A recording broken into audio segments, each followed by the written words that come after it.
కేసీఆర్ గారు మీకు చెప్పని పనులు చేసిండు. రైతు బంధు ఇస్తా అని చెప్పి కేసీఆర్ గారు ఓట్లు తెచ్చుకోలే.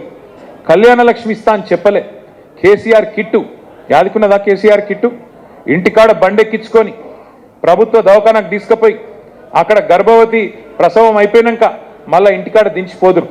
ఆడపిల్ల ఉడితే 13,000, మగపిల్లగాడు ఉడితే 12,000 రూపాయలు మీ చేతిలో పెట్టిరు. చెప్పేది కరెక్టేనా? మరి వాళ్ళు ఉన్నదా కేసీఆర్ కిట్టు? మరి కేసీఆర్ కిట్టువాయ్, బతుకమ్మ చీరవాయ్, ఏమిట్లా ఏమున్నది ఇవాళ? మరి గేమ్ చూసుకొని ఓటేయాలి కాంగ్రెస్ పార్టీకి.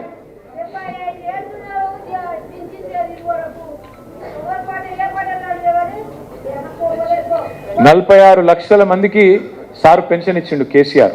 ఎవరన్నా మిగిలిపోతే వాళ్ళకు కూడా ఇచ్చుకుందాం తల్లి, మీరు బాధపడకురి. ఇప్పిస్తాం, నువ్వు రందు పెట్టుకోకు, ఇప్పిస్తాము. కాకపోతే ఒక్క మాట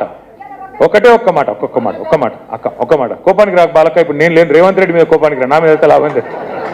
నేను అనేది ఏంటంటే ఒక్క మాట, మీ అందరితో ప్రార్థన, దయచేసి కోరేది, తప్పకుండా కొంతమంది ఎవరైనా మిగిలిపోతే మిగిలిపోవచ్చు, నేను కాదంటలేను, అందరికీ అయిపోయింది అంటలేను. ఎందుకంటే అమెరికాలో కూడా సమస్యలు ఉడిచిపోలే, ఇంకా ఆడ కూడా ఉన్నాయి, సేవలలో కూడా ఉంటాయి, నేను కాదంటలేను. కానీ ఒకటి సగబెట్టుకుంటూ వచ్చినాం. ఇవాళ వీడు మొత్తం ఎగబెడుతున్నాడు, మనం సగబెడితే వీడు ఎగబెడుతున్నాడు. గది నేను చెప్తున్నా, ఆలోచన చేయండి, ఆగం కాకురి. మళ్ళీ ఎలక్షన్లకు రాగానే మళ్ళీ ఇప్పుడు మున్సిపల్ ఎలక్షన్ వస్తుంది చేవేళ్ళలో, రాగానే మళ్ళీ ఏం చెప్తారు? ఇంటింటికి చీర వంచుతారు. మళ్ళీ ఇందిరమ్మ చీర ఇచ్చిరా? ఇవాళ ఇంకా రాలేదా? అది కూడా ఇస్తలేడా? ఇస్తాడు, ఓట్ల కోసం మా ఇస్తాడు. ఇచ్చి మళ్ళీ ఇగో మా బాలక్క దగ్గరికి వచ్చి, నీ కోపం ఉంది కదా బాలక్క అని చెప్పి నీ చేతిలో 2,000 పెట్టి నువ్వైతే కుద్దు ముందు ఓటు కుద్దు అంటాడు. వాడిచ్చే 2,000 ఆశపై అయితే నేను ఒకటే యాద చెప్తున్నా మీకు, ఆయన 26 నెలలు బాకీ ఉన్నాడు మీకు, మీరు యాద పెట్టుకోండి. 26 నెలలు ఇంటూ 2,500 అంటే 60,000 బాకీ ఉన్నాడు మీకు. 60,000 బాకీ ఉన్నాడు, 2,000 చేతులు పెట్టి ఓటేయమంటే వేద్దామా?